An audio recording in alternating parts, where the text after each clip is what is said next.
नमस्कार मु आपनको प्रभास स्वागत करुच्ची आजिकर कार्यक्रम को आज्ञा हाँ मुझे आसी पहुँच जाइए ओडिशार प्राचीन राजधानी कटक रे आ सबुठारु खुशी खबर आज जो प्राचीन राजधानी कटक आसी पहुँची आ गोटे ऐतिहासिक स्थान आज मुझे पहुँची से हूँ बारवाटी दुर्ग तेज आसतु आउ डेरी करें आप बारवाटी दुर्ग बुली देखा सहित यार ऐतिहासिक घटना संपर्क आपको निश्चित भाव में मुझे जनइबी तेज आसतु आउ डेरी करें आपण को निश्चित भाव में एबे ही एबे बुली देखी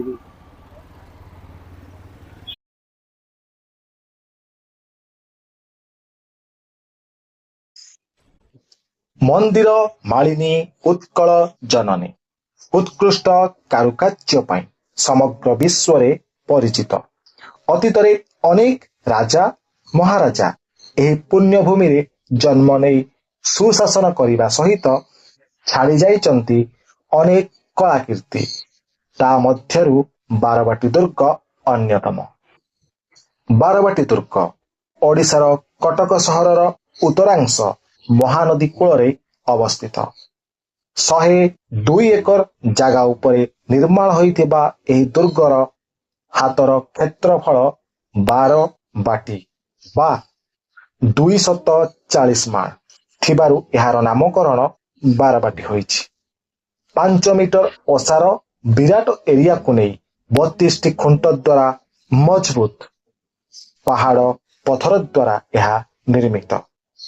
यह महानदी और काठजोड़ीर मध्य भाग में अवस्थित। बारवाटी दुर्ग खाली कटक पाई नुहे सारा ओडिशा पाई एक प्रमुख स्थान। एठी रही ओडिशार अनेक इतिहास और किंवदंती तेज आसतु ता संपर्क में आम विशेष भाव में जानिबा।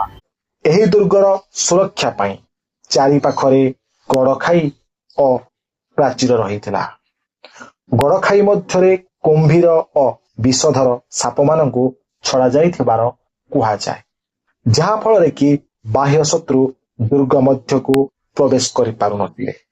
एबे भी मध्य गड़खाई बारवाटी दुर्ग चतुर्पार्श्व रे रही अछि, जहा कि राजा मुकुंद देव गड़र सुरक्षा पाई निर्माण करथिले एवं शक्तिमयी चंडी देवी राजा को सुरक्षा देउथिले। तेणु मां गड़चंडी भाव से ख्यात। एबे भी मध्य मां गड़े पूजा पाउछंती।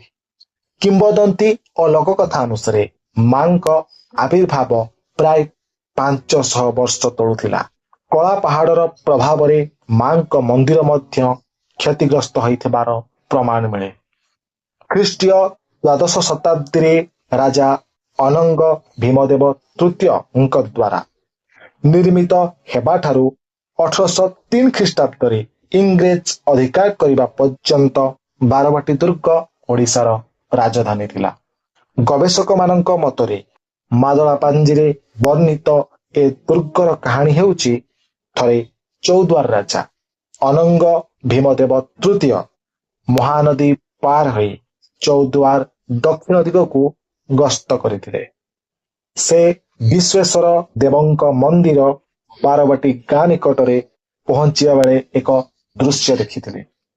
गोटे बग गोटे चिलो उपरे डेई पड़िथिला। बास राजा से दृश्य रे खुशी होई चिंता कले एई जगार गोटे दुर्ग निर्माण करिबी। तापरे राजा चौद्वार को तांको राजधानी भाव में छाड़ी कटक को तांकर राजधानी करिबा पाई निष्पत्ति नैथिले। एही बारवाटी दुर्ग को शत्रु प्रवेश करने सहज नथिला, कारण ए बारवाटी दुर्गर चतुर्पार्श्व रे थिला एक खाल जोठी रही विषधर साप आ कुंभीर। सेथिपाई शत्रु माने ए दुर्ग मध्य को प्रवेश करिया पाई भय करुथिले। एही बारवाटीरु अनेक राजा सैन्य यात्रा करी ओडियांक विजय पताका उड़ाइचंती। एही बारवाटी उत्कल नरपति मानकर अमूल्य संपद और परम शांत स्थल सर्पर मणि एवं स्वर्गर पारिजात सदृश थिला।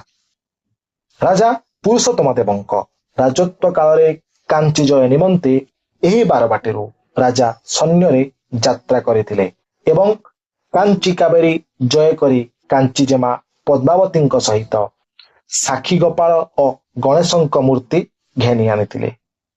गणेशंक मूर्ति को जगन्नाथंक ପଶ୍ଚାତ ଭାଗରେ ସ୍ଥାପନ କରି ସାକ୍ଷୀ ଗୋପାଳଙ୍କୁ ଏହି ବାରବାଟୀ ଦୁର୍ଗ ମଧ୍ୟରେ ସ୍ଥାପନ କରିଥିଲେ, ଯାହା ଏବେ ସତ୍ୟବାଦୀରେ ପୂଜା ପାଉଛନ୍ତି। ଶ୍ରୀ ଚୈତନ୍ୟ ଚରିତାମୃତ ଅନୁସାରେ ଶ୍ରୀକୃଷ୍ଣ ଚୈତନ୍ୟ ଏହି ସ୍ଥାନରେ ସାକ୍ଷୀ ଗୋପାଳଙ୍କୁ ଦର୍ଶନ କରିଥିଲେ। ଏହି ବାରବାଟୀ ମଧ୍ୟରେ ଭରି ରହିଛି ଇତିହାସର ଟିକନିକ କଥା। ତେବେ ଆସନ୍ତୁ ସେଇ ଟିକନିକ କଥାକୁ ଆମେ ଜାଣିବା ଆଉ ଏ ବାରବାଟୀକୁ ସମ୍ପୂର୍ଣ୍ଣ ଭାବରେ ବୁଝିବା। ଉତ୍କଳ ଇତିହାସର ପରମ ପରାକ୍ରମୀ ତେଜସ୍ୱୀ ରାଜା ପ୍ରତାପ ରୁଦ୍ରଦେବ ଗଙ୍ଗା ଠାରୁ ଗୋଦାବରୀ ପର୍ଯ୍ୟନ୍ତ ଜୟ କରିସାରିବା ପରେ ଏଥିରେ ସନ୍ତୁଷ୍ଟ ନ ହୋଇ ଦକ୍ଷିଣରେ କୁମାରିକା ପର୍ଯ୍ୟନ୍ତ ଓଡ଼ିଆ ବୀରତ୍ୱର ପରିଚୟ ଦେଇଥିଲେ। ରାଜା ଦକ୍ଷିଣରେ ଥିବା ସମୟରେ ବଙ୍ଗର ନବାବ ହତେନ ଶାହାଙ୍କର ଇସମାଇଲ ଗାଜୀ ନାମକ ସୈନ୍ୟାଧ୍ୟକ୍ଷ ଖ୍ରୀଷ୍ଟାବ୍ଦରେ ଓଡ଼ିଶା ଆକ୍ରମଣ କରି ସେ ବାରବାଟୀ ଦୁର୍ଗ ଅଧିକାର କରିବା ସହିତ ପୁରୀ ପର୍ଯ୍ୟନ୍ତ ଲୁଣ୍ଠନ କରିଥିଲେ। ମାତ୍ର ରାଜାଙ୍କ ପ୍ରତ୍ୟାବର୍ତ୍ତନ ବାର୍ତ୍ତା ହିଁ ତାଙ୍କୁ ଓଡ଼ିଶା ଛାଡ଼ିଦେବାକୁ ବାଧ୍ୟ କରିଥିଲା। ଉତ୍କଳର ନରପତି ରାଜା ମୁକୁନ୍ଦ ଦେବଙ୍କ ରାଜତ୍ୱ କାଳରେ ବାରବାଟୀ ଦୁର୍ଗର ବହୁତ ଉନ୍ନତି ହୋଇଥିଲା। ମୁକୁନ୍ଦ ଦେବ ଏହି ଦୁର୍ଗ ମଧ୍ୟରେ ଗୋଟିଏ ପ୍ରକାଣ୍ଡ ନବତଳ ପ୍ରସାଦ ନିର୍ମାଣ କରାଇ ତହିଁରେ ବାସ କରୁଥିଲେ। ରାଜା ମୁକୁନ୍ଦ ଦେବଙ୍କ ପ୍ରତାପ ଓ ପରାକ୍ରମକୁ ଦେଖି ଆକବର ତାଙ୍କ ସହିତ ସନ୍ଧି ସ୍ଥାପନ କରିବାକୁ ବାଧ୍ୟ ହୋଇଥିଲେ। ବଙ୍ଗର ନବାବ ସୁଲେମାନଙ୍କ ଦମନାର୍ଥେ ସେ ଓଡ଼ିଆଙ୍କ ସାହାଯ୍ୟ ଭିକ୍ଷା କରିଥିଲେ। ଆକବରଙ୍କର ଏହି ମିତ୍ରତା ରକ୍ଷା କରି ମୁକୁନ୍ଦ ଦେବ ବଙ୍ଗ ବିଜୟାର୍ଥେ ବହିର୍ଗତ ହେଲେ।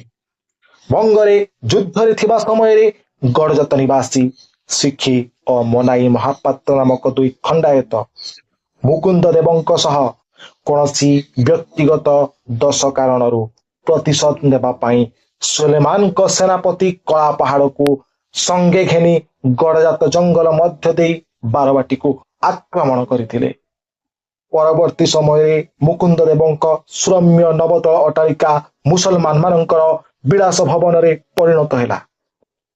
1725 ଖ୍ରୀଷ୍ଟାବ୍ଦରେ ମହମ୍ମଦ ତାକି ଖାଁ ଓଡ଼ିଶାର ଶାସନକର୍ତ୍ତା ଥିଲେ। ଖୋରଧା ରାଜା ରାମଚନ୍ଦ୍ର ଦେବ ତାହାଙ୍କ ସଙ୍ଗେ ବିଦ୍ରୋହାଚରଣ କରନ୍ତେ ପରାସ୍ତ ହୋଇ ବାରବାଟୀ ଦୁର୍ଗରେ ବନ୍ଦୀ ହୋଇଥିଲେ।